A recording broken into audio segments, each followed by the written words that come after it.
Dear students, आज के इस लेक्चर के अंदर हम पढ़ेंगे लिक्विड स्टेट। हेलो हाँ ठीक है।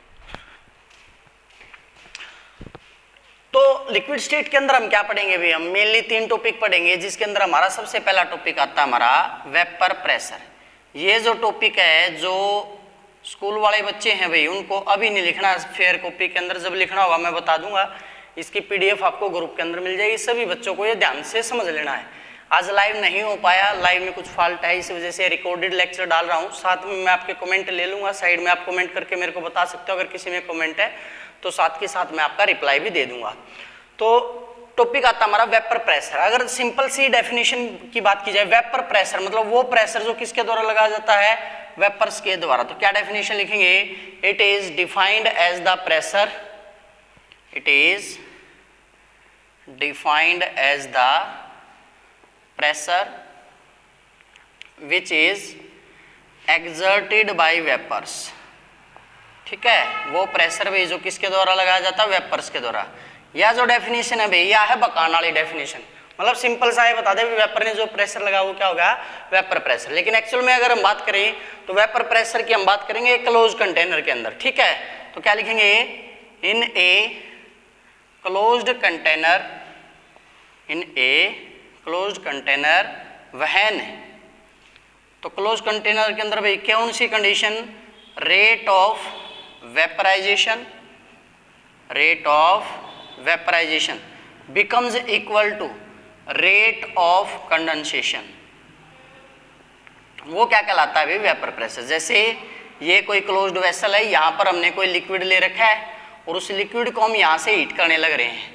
ठीक है, तो क्या होगा भाई, इस लिक्विड के क्या बनने स्टार्ट हो जाएंगे, वेपर्स बनने स्टार्ट हो जाएंगे। अभी ये क्लोज्ड वेसल है भाई, वेपर्स यहाँ पर कंडेंस होते रहेंगे और वो कंडेंस होकर से वापस से लिक्विड की फॉर्म में आते रहेंगे। तो जो वो एक इक्विलिब्रियम सेटअप हो जाएगा, जितने वेपर बनेंगे उतने वेपर कंडेंस होकर के लिक्विड बन जाएंगे। उसी सिचुएशन को क्या बोला जाता है भाई, हमारा वेपर प्रेशर बोला जाता है। क्या बोला जाता है उसको, वेपर प्रेशर बोला जाता है। ठीक है, तो यहाँ पर क्या डेफिनेशन होगी हमारा, क्लोज कंटेनर के अंदर जब rate of vaporisation, rate of vaporisation का मतलब क्या, जिस स्पीड से वेपर बन रहे हैं, इज इक्वल टू किसके बराबर हो, रेट ऑफ कंडेंसेशन। मतलब वेपर्स कंडेंस होकर के वापस से लिक्विड बना रही है, उसको क्या बोलते हैं, हमें वेपर प्रेशर बोलते हैं। दैट इज कहने का मतलब क्या है, इक्विलिब्रियम। क्या अटेन हो जाए इनके बीच में, इक्विलिब्रियम। ठीक है, वह then pressure exerted by vapour, then pressure exerted by vapor of liquid, pressure exerted by vapor of liquids above liquid surface, above liquid surface is called, उसको क्या नाम दिया जाता है, हमारा वेपर प्रेशर नाम दिया जाता है। उसके बाद आता है फैक्टर्स अफेक्टिंग वेपर प्रेशर। क्या आता है हमारा, फैक्टर्स अफेक्टिंग ए वेपर प्रेशर। मेन जो है हम 4 फैक्टर्स की बात करेंगे। सबसे पहला नेचर ऑफ लिक्विड, जो लिक्विड हमने लिया है उसका नेचर कैसा है, मतलब उसके बीच में फोर्स ऑफ अट्रैक्शन कैसे है। सेकंड फैक्टर हम लेंगे उसका टेम्परेचर का। थर्ड जो फैक्टर हम लेंगे वो साइज ऑफ कंटेनर कितना है। और फोर्थ हम लेंगे सरफेस एरिया। क्या लेंगे हमें, सरफेस एरिया। पांचवा भी एक ले ही लेते हैं, addition of non volatile solute. ये बहुत इंपॉर्टेंट है, 12th में बहुत जरूरी है ये, addition of non volatile solute.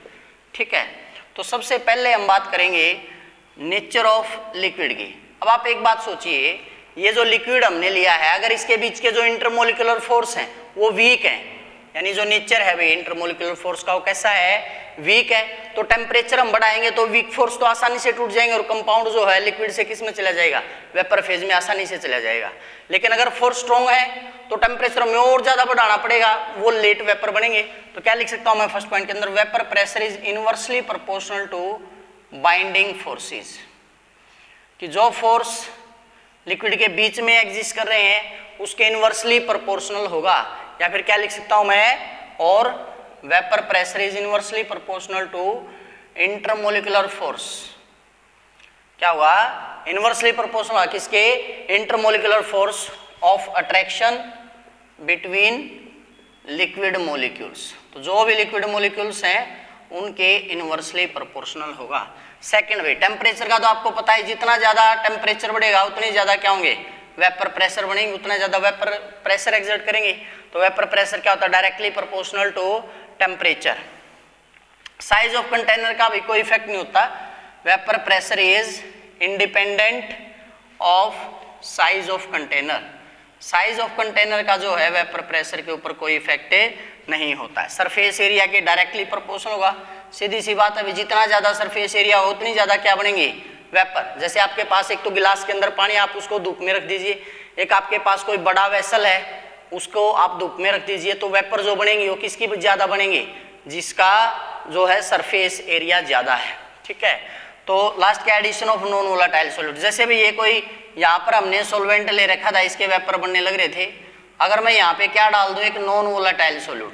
पहले तो हमें पता होना चाहिए नॉन वोलेटाइल सॉल्यूट होता क्या है। नॉन वोलेटाइल सॉल्यूट होता है जिसका वेपर प्रेशर क्या हो, जीरो। क्या हो, जिसका वेपर प्रेशर है जीरो, या फिर क्या बोल सकता हूँ, which do not convert into vapours, जो किसके अंदर कन्वर्ट ना हो, वेपर्स के अंदर कन्वर्ट ना हो, उसको क्या बोला जाता है, हमारा नॉन वोलेटाइल सॉल्यूट। तो नॉन वोलेटाइल सॉल्यूट जैसे डालेंगे भाई, ये कुछ सरफेस को ऑक्यूपाई कर लेगा। अब पहले इतना सरफेस एरिया था, इसके वेपर बन रहे थे, लेकिन अब कुछ पार्ट को नॉन वोलेटाइल सॉल्यूट ने क्या कर लिया, ऑक्यूपाई कर लिया। तो अब उतना सरफेस एरिया नहीं बचा, सरफेस एरिया रिड्यूस होगा, तो वेपर प्रेशर भी क्या हो जाएगा, रिड्यूस हो जाएगा, डिक्रीज हो जाएगा। तो क्या लिखेंगे, when we add a non volatile solute then the vapor pressure of the solution decreases because some of the surface of solvent particle are occupied non volatile solute which reduce the vapor pressure। Clear है, तो इस प्रकार से आप कर सकते हो हमारा क्या वेपर प्रेशर क्या है और उसके फैक्टर्स क्या क्या है। क्लियर है, उसके बाद आ जाता है हमारी नेक्स्ट डेफिनेशन, बॉइलिंग पॉइंट। क्या आ जाता है भाई हमारा, बॉइलिंग पॉइंट। क्या होता है भाई बॉइलिंग पॉइंट। अब कहने को तो एक सिंपल सी डेफिनेशन क्या देते भाई, वो टेम्परेचर जिसके ऊपर कोई सब्सटेंस क्या करना स्टार्ट कर दे, बॉयल करना स्टार्ट कर दे, वो क्या उसका बॉइलिंग पॉइंट। लेकिन यह कौन सी डेफिनेशन, अपनी बकाने वाली डेफिनेशन। असली डेफिनेशन क्या लिखेंगे हम, temperature at which vapour pressure becomes equal to atmospheric pressure. तो किसी का भी जो वेपर प्रेशर है जब एटमॉस्फेरिक प्रेशर के बराबर हो जाए तो कंपाउंड वेपर फेज में आ जाता है, उसी को क्या बोलते हैं हम, उसका बॉइलिंग पॉइंट। एक वर्ड होता है हमारा NBP, जिसको बोलते हैं नॉर्मल बॉइलिंग पॉइंट। इसका मतलब क्या होता है, हमेशा जहाँ पे भी MBP होगा, मेजर्ड एट 1 एटमॉस्फेयर, उसको हम 1 एटमॉस्फेयर प्रेशर लेकर के चलेंगे। और जो NBP है H2O के लिए, NBP for H2O, वो होता है हमारा 100 डिग्री सेल्सियस। क्लियर है। इसके बाद SBP की अगर बात की जाए, SBP standard boiling point measured eight यहाँ पर 1 एटमॉस्फेयर की जगह 1 बार आ जाता है। कितना आ जाता है, 1 बार। और जो SBP है भाई वाटर के लिए, वो कितना होता है, 99.6 डिग्री सेल्सियस। ये बात, ये पॉइंट जरूर ध्यान रखेंगे भाई, कंपटीशन के अंदर आ सकता है। ठीक है। उसके बाद भाई boiling point is a bulk phenomena. Boiling point is a bulk phenomena. Bulk phenomena और सरफेस फिनोमिना दो प्रोसेस होते हैं भाई। सरफेस फिनोमिना तो होता है वो प्रोसेस जो केवल सरफेस पे हो, और बल्क का मतलब होता है थ्रो आउट बॉडी हो।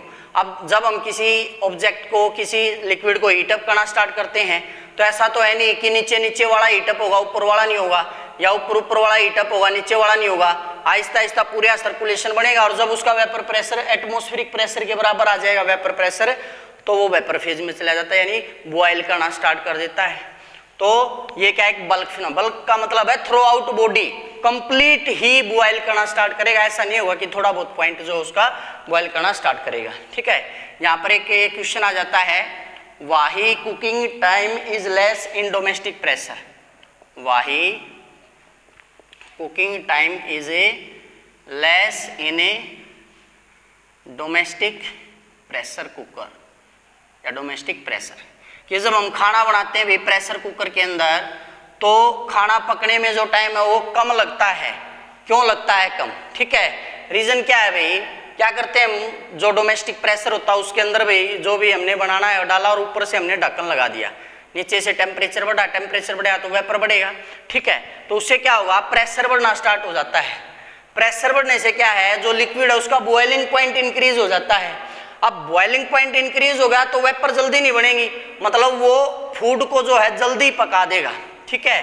तो क्या लिखेंगे इसका आंसर भाई, by increasing pressure, by increasing pressure boiling point also increases, कि भाई अगर हम प्रेशर बढ़ा देते हैं तो बॉइलिंग पॉइंट भी क्या हो जाता है, लिक्विड का इंक्रीज कर देता है। Boiling point of liquid, boiling point of a liquid also increases, which result in A efficient cooking of food. उससे क्या हो जाता है भाई, जो खाना है उसकी जो कुकिंग है वो क्या हो जाती है, एफिशिएंट हो जाती है, जल्दी हो जाती है। कारण क्या है भाई, due to no loss of heat, क्योंकि जो हीट थी उसके लिक्विड के बॉइलिंग पॉइंट इंक्रीज हो गया है तो खाने को पकाने में कंज्यूम हो रही है, यूज हो रही है। तो इस वजह से जो है हम क्या कर सकते हैं, उसका जो कुकिंग टाइम होता है डोमेस्टिक प्रेशर का वो क्या हो जाता है, कम हो जाता है। इसके बाद नेक्स्ट टॉपिक आता है हमारा सरफेस टेंशन।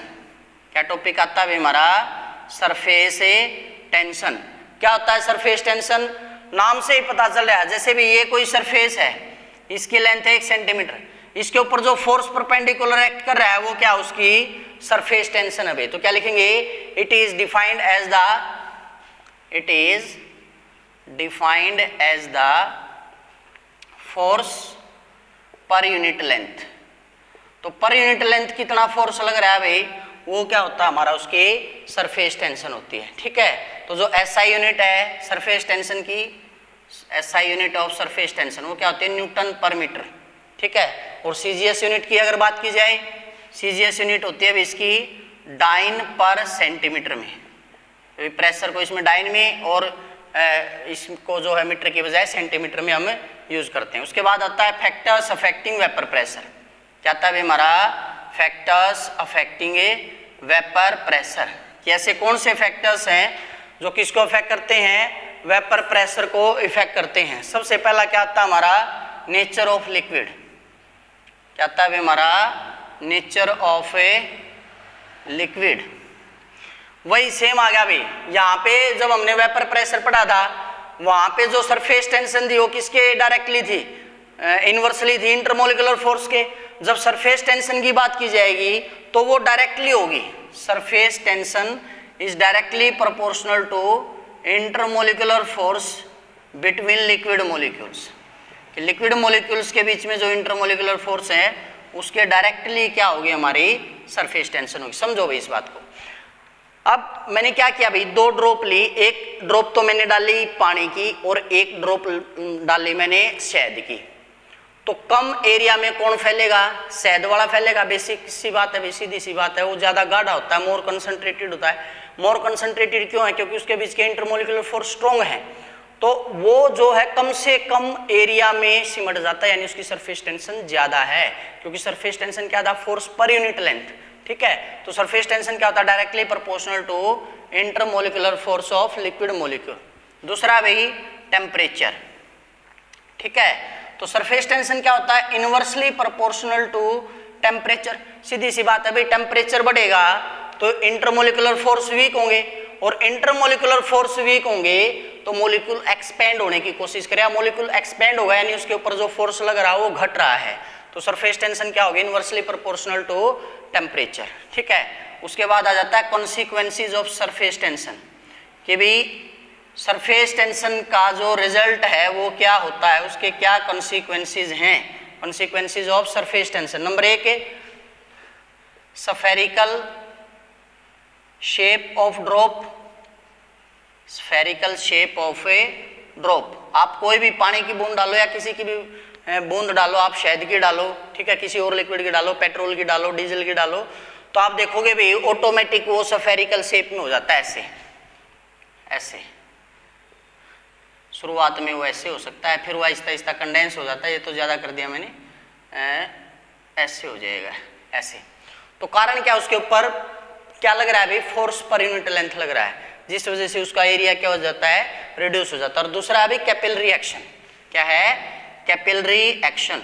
अब ये कैपिलरी एक्शन क्या होता है भाई, कैपिलरी एक्शन होता है जैसे आप कोई भी जो एक प्रकार से फनल बोलते हैं जिसको, बिल्कुल बारीक सी पतली सी होती हैं, उसको अगर आप किसी लिक्विड के अंदर डबोगे, डिप करोगे, तो लिक्विड थोड़ा सा ऊपर की तरफ चढ़ जाता है, that is because of surface tension.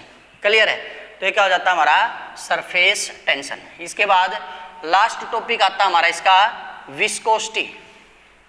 क्या आता है हमारा, विस्कोसिटी, जिसको हम हिंदी में बोल सकते हैं गाढ़ापन। मतलब किस कोई जितना गाढ़ा है उतनी ज्यादा क्या होगी उसकी विस्कोसिटी होगी। क्या होगी भी उसकी विस्कोसिटी। विस्कोसिटी बेसिकली क्या होती है भाई, viscosity is actually the measurement of internal resistance. Viscosity is actually the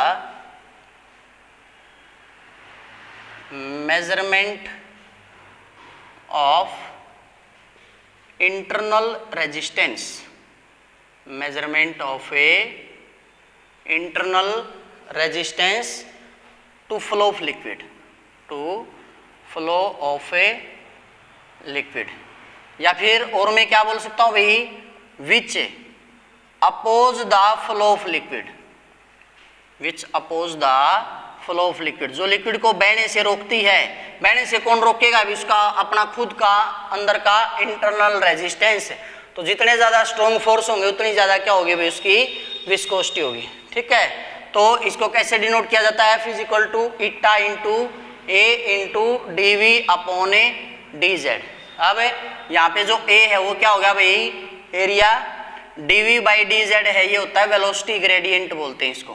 क्या बोलते हैं, वेलोसिटी ग्रेडियंट। अगर हम क्या कर ले भाई, जो एरिया है उसको क्या ले लें, 1 सेंटीमीटर स्क्वायर, और D V by D Z को क्या ले लूँ मैं, 1। एरिया 1 सेंटीमीटर स्क्वायर लिया, लिए ए ले लिया, तो एफ किसके बराबर आ गया, इट्टा के बराबर। अब इट्टा क्या है हमारा, विस्कोसिटी कोफिशिएंट। क्या ये विस्कोसिटी कोफिशिएंट। तो ये एफ बराबर है, इट्टा कब आया है, जब हमने D V by D Z 1 ले लिया और एरिया कितना ले लिया, 1 सेंटीमीटर स्क्वायर। तो यहां से क्या डेफिनेशन लिख सकता हूं मैं विस्कोसिटी ऑफ कोफिशिएंट की, viscosity of coefficient is a force when velocity gradient is unity. Viscosity coefficient is a force when velocity gradient is a unity. जो वेलोसिटी ग्रेडियंट क्या होता है हमारा, यूनिटी होता है, उसी को क्या बोला जाता है हमारा, विस्कोसिटी कोफिशिएंट बोला जाता है। ठीक है, and area of contact, and area of contact is 1 centimetre square, और उसके बीच में जो एरिया ऑफ कॉन्टैक्ट होगा वो हमारा क्या होगा, 1 सेंटीमीटर स्क्वायर होगा। ठीक है, या यूनिटी भी लिख सकते हैं यहाँ पे, उसी को क्या बोलते हैं हम, एफ इज इक्वल टू इटा। ठीक है, उसके बाद आ जाती है इसकी यूनिट क्या है, जो एसआई यूनिट होती है इसकी newton second metre square inverse होती है भाई। क्या होती है, newton second metre square inverse. या फिर इसको ऐसे भी लिख सकता हूँ, न्यूटन सेकंड बटे मीटर स्क्वायर। ये किसके बराबर होती है भाई, 1 पास्कल के बराबर। ठीक है, तो सीजीएस में जो यूनिट होती है विस्कोसिटी की, सीजीएस में यूनिट होती है भाई पोइज। कौन सी यूनिट होती है सीजीएस में, विस्कोसिटी के लिए पोइज होती है। उसके बाद आ जाता है फैक्टर अफेक्टिंग विस्कोसिटी। क्या आ जाता है भाई, फैक्टर्स अफेक्टिंग विस्कोसिटी। सबसे पहला भाई वही नेचर ऑफ रिएक्टेंट, सीधी सी बात है भाई, या जितने स्ट्रॉन्ग फोर्स होंगे उतनी ज्यादा उस कंपाउंड की क्या मिलेगी, हमें विस्कोसिटी मिलेगी। तो नेचर ऑफ लिक्विड में क्या लिखता हूँ, रिएक्टेंट या liquid, viscosity is directly proportional to intermolecular force between liquid molecules. तो जो लिक्विड मोलिक्यूल्स के बीच में इंटरमोलिकुलर फोर्स हैं, जितने ज़्यादा होंगे उतनी ज़्यादा क्या मिलेगी हमें, उसकी विस्कोसिटी मिलेगी। दूसरा भी टेम्परेचर के क्या हुआ, ये इनवर्सली होगा, क्योंकि भाई टेम्परेचर बढ़ेगा तो विस्कोसिटी घटेगी। तो क्या लिखेंगे, viscosity is inversely proportional to temperature. Clear है, तो ये थी भाई आपकी लिक्विड स्टेट। ठीक है, कर लीजिए। यहाँ तक जो है आपकी जो 5th यूनिट है ख़त्म होती है, लिक्विड स्टेट हमारा बाकी रहता था। ठीक है, कल हम स्टार्ट करेंगे थर्मोडायनेमिक्स। आज के लेक्चर के अंदर इतना ही, तब तक पढ़ते रहिए, बढ़ते रहिए, चलते रहिए और जुड़े रहिए प्लस जुड़ाना के साथ। Thank you.